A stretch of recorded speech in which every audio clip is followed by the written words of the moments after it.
The episode starts with Miharu practicing her water magic in the garden. Haruto was on her mind, but she pushed the thoughts aside to concentrate on her exercises. Just then, her friends arrived, curious about her early morning activity. Miharu explained she was training, and they cheered her on, praising her vibrant spirit and dedication.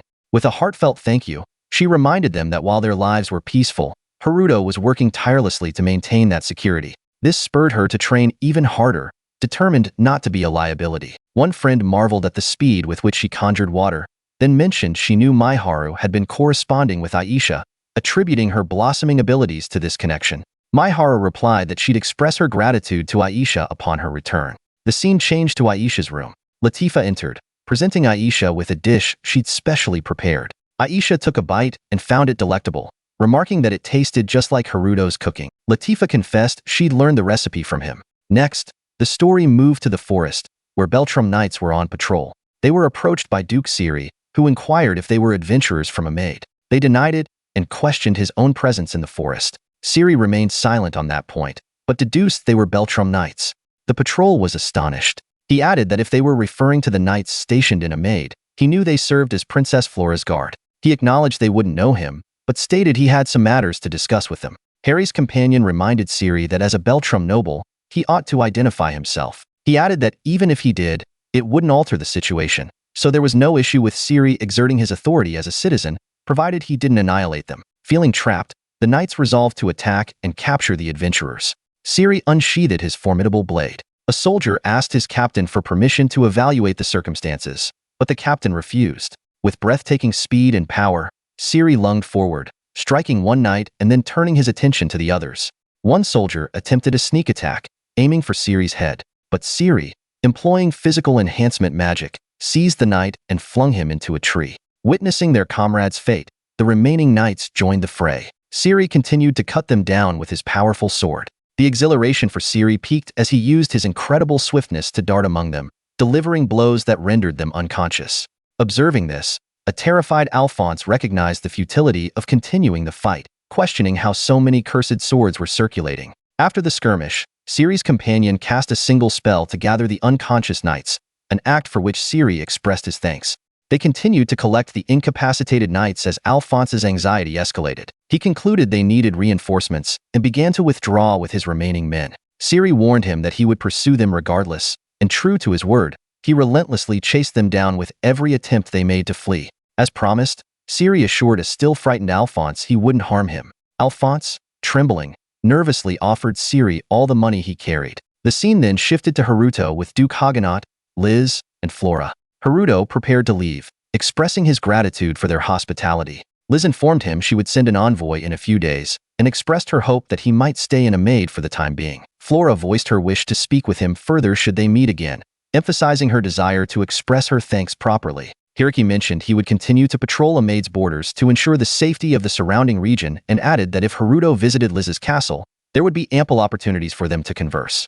Liz added that she would personally organize a tea party. Haruto agreed that he would gladly attend if invited. With farewells exchanged, Haruto departed for home. Later, Liz sat with Hiraki. The girls noticed he seemed troubled. Hiraki dismissed their concerns, urging them to worry about Flora instead, whose behavior he found unusual that day. Surprised, Flora asked Hiraki to explain. He told her that ever since the demon attack, she appeared perpetually on edge, as if preoccupied. Hiroki remarked to Princess Flora, "You seemed rather distracted." Flora questioned how she appeared to him. Hiroaki replied, "Your gaze kept returning to him." Startled, Flora inquired, "Do you mean Haruto?"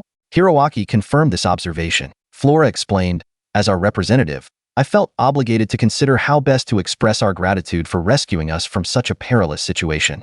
Duke Haganat attempted to diffuse the tension, noting Flora's discomfort. Hiroaki responded, "I understand your sentiment, but with Haruto, people have a tendency to fuss over him. It's just the way it is, so I don't think further action is required." The scene transitioned to a soldier witnessing the horrific metamorphosis of his fellow knights into monstrous demons. Overcome with fear, he cried out, "What is happening?" A shadowy figure replied, "It is time for some bodily alterations. I plan to reshape their bodies and souls." The figure then addressed Lucius, "Could you remove their attire?" Lucius retorted, "Undressing men is not my pastime. You'll have to manage that yourself." The figure continued, "Why did you allow him to remain conscious?" Lucius answered, "He is the ideal subject. I believe he will prove to be a valuable resource. Should we fail, we will forfeit our prize jewel. We also intend to amplify the strength of the others by combining the pawns at our disposal. The figure sighed. Do you believe I have any alternative? The soldier screamed in terror as they seized him, begging, Release me! Don't subject me to this. The figure inserted a gem into the soldier's body, saying, Fear not, there will be no pain. I haven't yet begun to alter your physical form. You are about to experience a transformation of both body and soul. This process will require some time. A radiant light emanated from the soldier's body, accompanied by a glow in his eyes. The scene returned to the castle, where Duke Haganot spoke with the guard. He said, The search party has yet to return. Could this indicate a demonic presence in the forest far greater than we anticipated? Proceed, and I will brief you on the appropriate course of action. The guard departed, and Haganot continued, I could deploy the units with enhanced combat capabilities. Alphonse was also a member of that team. The scene shifted to Princess Flora, lost in thought. She murmured, Was my demeanor unusual today? What should I do? Haruto has a different name and hair color. He can't be the same individual. But if Haruto truly is Master Ryo, he was the one who rescued me before. I failed to express my gratitude or clarify the misunderstanding.